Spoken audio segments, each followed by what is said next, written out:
आज हम 12th account subject के अंतर्गत कंपनी खाते के बारे में अध्ययन करने वाले हैं। तो सबसे पहले आते हैं कंपनी खाता, यानी कंपनी क्या होता है।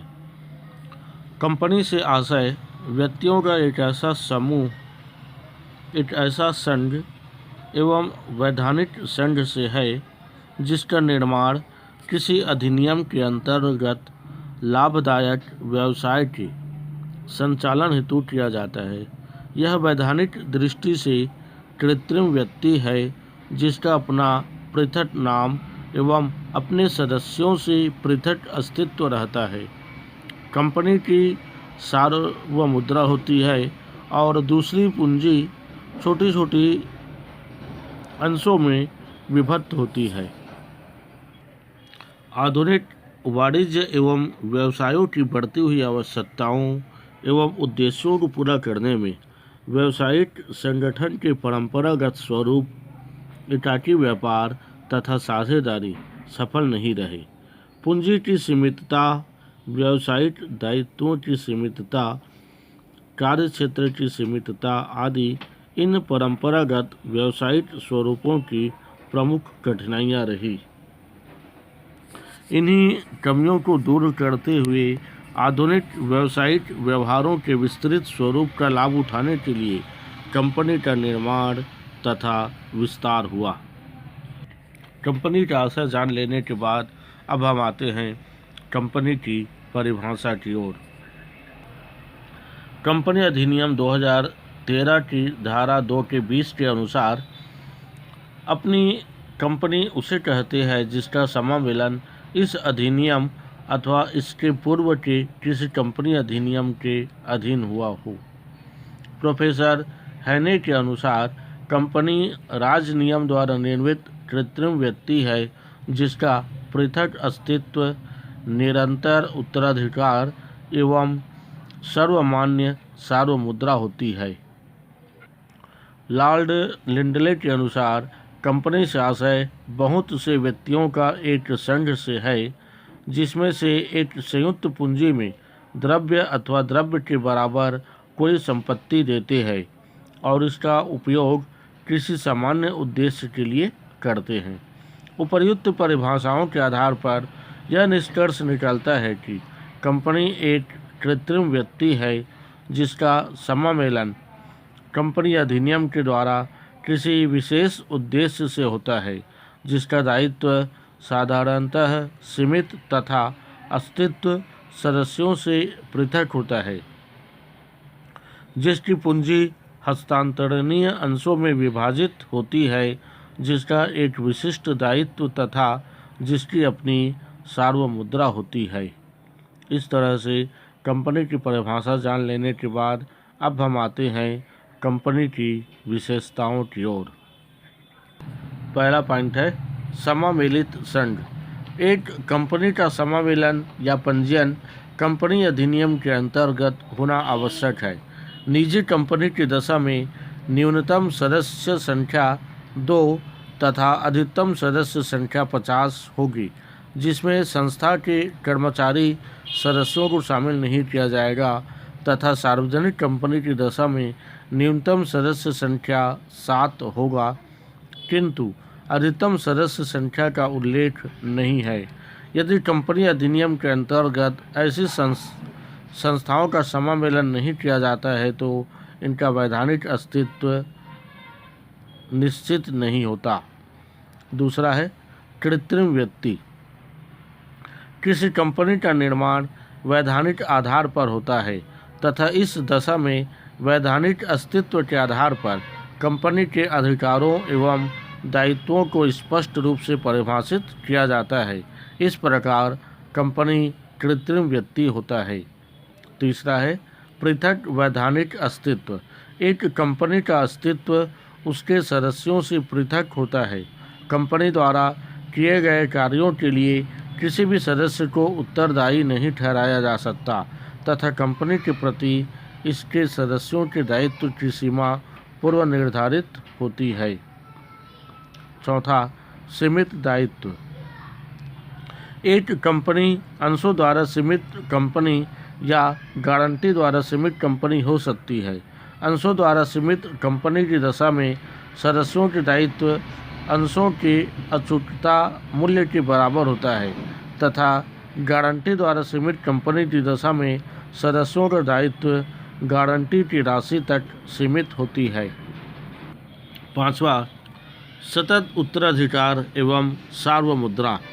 एक कंपनी वैधानिक व्यक्ति है जिसका सतत उत्तराधिकार एवं सार्वमुद्रा होता है। कंपनी का अस्तित्व एवं जीवन सदस्यों के अस्तित्व एवं जीवन पर आधारित नहीं होता। कंपनी का निर्माण एवं समापन वैधानिक प्रक्रियाओं द्वारा होता है, इसलिए कंपनी के निर्माण के पश्चात कंपनी का कार्यान्वयन उस समय तक चलता रहता है जब तक उसका वैधानिक समापन नहीं हो जाता है। 6वां है वाद चलाने की योग्यता। कंपनी अपने नाम से विवाद की स्थिति में दूसरे पक्षकार के विरुद्ध न्यायालय में वाद प्रस्तुत करने का अधिकार रखता है। एक वैधानिक व्यक्ति के रूप में कंपनी एक व्यक्ति की तरह संपूर्ण अधिकार रखता है। 7वां है पृथक संपदा। कंपनी कानूनी व्यक्ति के रूप में कंपनी अपने नाम से किसी भी संपदा पर स्वामित्व ग्रहण कर सकती है तथा उसका प्रयोग कर सकती है। कंपनी का अपनी संपत्ति पर विक्रय का अधिकार भी रहता है। कंपनी के सदस्यों का कंपनी की व्यक्तिगत संपत्तियों पर किसी भी प्रकार का कोई अधिकार नहीं रहता। 8वां है हस्तांतरणीय अंश। कंपनी का सदस्य स्वेच्छा से अपने अंशों को खुले बाजार में बेच सकता है और अपनी विनियोजित पूंजी मूल्यांतर के साथ प्राप्त कर सकता है। अंशों के हस्तांतरणीयता से कंपनी की तरलता तथा स्थायित्व प्राप्त होता है। अंश चल संपत्ति होते हैं तथा कंपनी के अंतर नियमों के अनुसार हस्तांतरणीय होते हैं। अगला पॉइंट है प्रतिनिधि प्रबंध। कंपनी के सदस्यों की संख्या अधिक होती है तथा सभी सदस्यों का प्रबंध में भागीदारी संभव नहीं होता, अतः कंपनी का प्रबंध उसके सदस्यों द्वारा चुने हुए प्रतिनिधियों द्वारा किया जाता है जिन्हें संचालक कहते हैं। अगला पॉइंट अंशों की पुनः खरीदी। कंपनी अधिनियम के प्रावधानों के अनुसार विशिष्ट परिस्थितियों में कंपनी को अपने ही अंश खरीदने के लिए आदेश देना अनिवार्य होता है। 11वां पॉइंट है कार्य क्षेत्र की सीमाएं। पार्षद सीमा नियम में कंपनी के उद्देश्य एवं अधिकार का वर्णन रहता है तथा पार्षद अंतर नियम में इन वर्णित उद्देश्यों की प्राप्ति के लिए एवं कंपनी की व्यवस्था को सुचारू रूप से संचालित करने के लिए नियम तथा उपनियम लिखे रहते हैं। कंपनी का कार्य क्षेत्र भारतीय कंपनी अधिनियम, पार्षद सीमा नियम एवं पार्षद अंतर नियम द्वारा सीमित रहता है। कंपनी इनसे परे अर्थात इसके अलावा कोई काम नहीं कर सकती। 12वां पॉइंट विधान द्वारा अंत। जिस प्रकार कंपनी का निर्माण या जन्म कानून द्वारा होता है, उसी प्रकार उसका समापन भी कंपनी अधिनियम में वर्णित विधि द्वारा किया जाता है। इसके समापन के लिए न्यायालय से भी आज्ञा लेनी पड़ती है। अगला पॉइंट है और लास्ट पॉइंट संपत्ति पर स्वामित्व। किसी भी अंशधारी का कंपनी की संपत्ति पर कोई अधिकार नहीं होता। कंपनी की संपत्ति पर केवल कंपनी का ही अधिकार होता है। इस तरह से कंपनी की विशेषताओं जान लेने के बाद अब हम आते हैं कंपनी के प्रकार की ओर। सामान्यतः कंपनियां निम्न प्रकार की होती है, जिसमें पहला है राजाज्ञा द्वारा स्थापित कंपनियां, विशेष विधान द्वारा निर्मित कंपनियां, पंजीकृत कंपनियां। पंजीकृत कंपनियों के अंतर्गत असीमित दायित्व वाली कंपनी, अंशों द्वारा सीमित कंपनी, गारंटी द्वारा सीमित कंपनियां, असीमित कंपनियों के अंतर्गत निजी कंपनी एवं सार्वजनिक कंपनी आते हैं। इसी के अंतर्गत एक व्यक्ति कंपनी और राष्ट्रीयता के आधार पर देशी कंपनी और विदेशी कंपनी, लाभार्जन के आधार पर व्यापारिक कंपनी और गैर व्यापारिक कंपनी का निर्माण किया जाता है। इसके बाद कंपनी का निर्माण।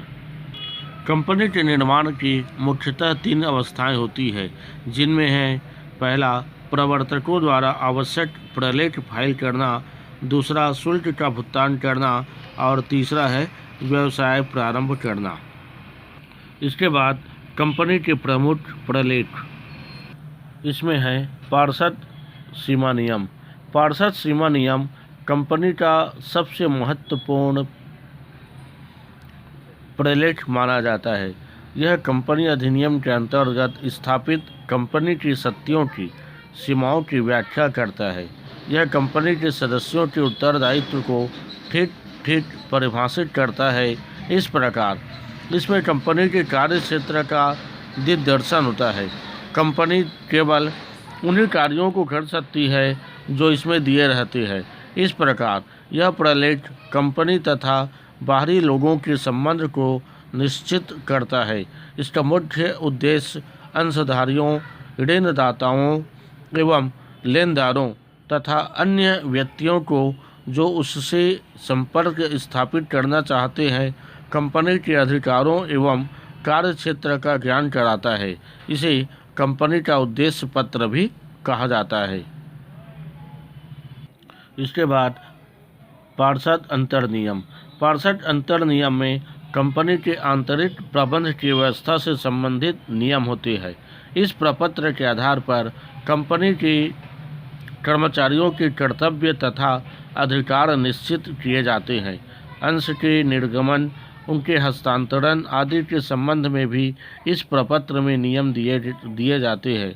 कंपनी की सभाएं किस प्रकार की जाएगी यदि आदि विषयों पर अंतर नियम ही प्रकाश डालते हैं। अंशों द्वारा सीमित कंपनी यदि चाहे तो अपने अंतर नियम बनाए बगैर भी काम चला सकती है। इस व्यवस्था में कंपनी अधिनियम में दी गई सारणी अर्थात टेबल ए कंपनी के अंतर नियम का काम करती है। कंपनी के अंतर नियमों पर उन व्यक्तियों के हस्ताक्षर भी होने चाहिए जिन्होंने कंपनी के उद्देश्य पत्र पर हस्ताक्षर किए हैं। ये छपे होने चाहिए तथा क्रमानुसार अनुच्छेदों में बटे होने चाहिए। इसके बाद संचालकों की सूची, संचालकों की लिखित सहमति, कंपनी के रजिस्टर्ड कार्यालय की सूचना जिन्हें 28 दिन के अंदर भेजा जाता है। इसके बाद है वैधानिक घोषणा और योग्यता अंशों की घोषणा। संचालकों को इस बात की घोषणा करनी पड़ती है कि उन्होंने भी अपनी योग्यता अंशों को कंपनी से रजिस्टर्ड करा लिया है तथा उनका भुगतान कर दिया है। शुल्क का भुगतान करना एवं समामेलन का प्रमाण पत्र जारी करना। कंपनी के व्यापार आरंभ करने की अवस्था या चरण या प्रक्रिया, इसमें है प्रविवरण, न्यूनतम अभिदान राशि, संचालकों द्वारा भुगतान राशि, अंशों का आवंटन एवं कंपनी के सचिव या संचालक द्वारा घोषणा। इस आशय की घोषणा करना आवश्यक है कि व्यापार करने के लिए उक्त सभी कार्यवाहियां पूर्ण कर दी गई है। प्रविवरण के अंतर्गत एक सार्वजनिक कंपनी को प्रविवरण की रजिस्टर्ड कार्यालय में फाइल करना आवश्यक है, परंतु निजी कंपनी की दशा में इस प्रकार का प्रविवरण भेजने की कोई आवश्यकता नहीं है।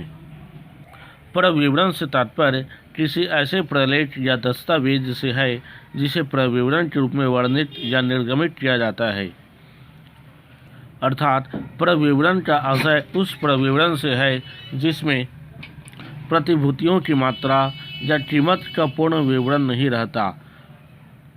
उस प्रविवरण से है जो उन प्रतिभूतियों या प्रतिभूतियों की श्रेणी के संबंध में हो जिनका निर्गमन एक निश्चित अवधि में एक या अधिक बार अतिरिक्त प्रविवरण जारी किए बिना किया गया हो। इसके बाद आते हैं न्यूनतम अभिदान। एक सार्वजनिक कंपनी अंशों का आवंटन तभी कर सकती है जब प्रविवरण में वर्णित न्यूनतम अभिदान की राशि प्राप्त की गई हो। कंपनी अधिनियम 2013 की धारा 3A के प्रावधान इस संबंध में निम्न प्रकार है। जनता को खरीदने के लिए कंपनी की प्रस्तावित किसी भी प्रतिभूति का आवंटन तब तक नहीं किया जा सकता जब तक प्रविवरण विवर्णित न्यूनतम अभिदान राशि जनता द्वारा प्रार्थित नहीं की गई हो तथा आवेदन पर देय राशियां नहीं चुका दी गई हो और कंपनी को चेक या अन्य विलेट द्वारा वह प्राप्त नहीं हो गई हो। आवेदन पर देय प्रतिभूति की राशि उसके अंकित मूल्य के 5% से कम नहीं अथवा भारतीय प्रतिभूति एवं विनिमय बोर्ड द्वारा इस संबंध में बनाए गए नियमों के अंतर्गत निर्दिष्ट राशि अथवा अन्य प्रतिशत से कम नहीं होगी। इस तरह से न्यूनतम अभिदान हो जाने के बाद कंपनी अपना कार्य आगे बढ़ाती है। इसके बाद शेष अगले वीडियो में बतलाया जाएगा।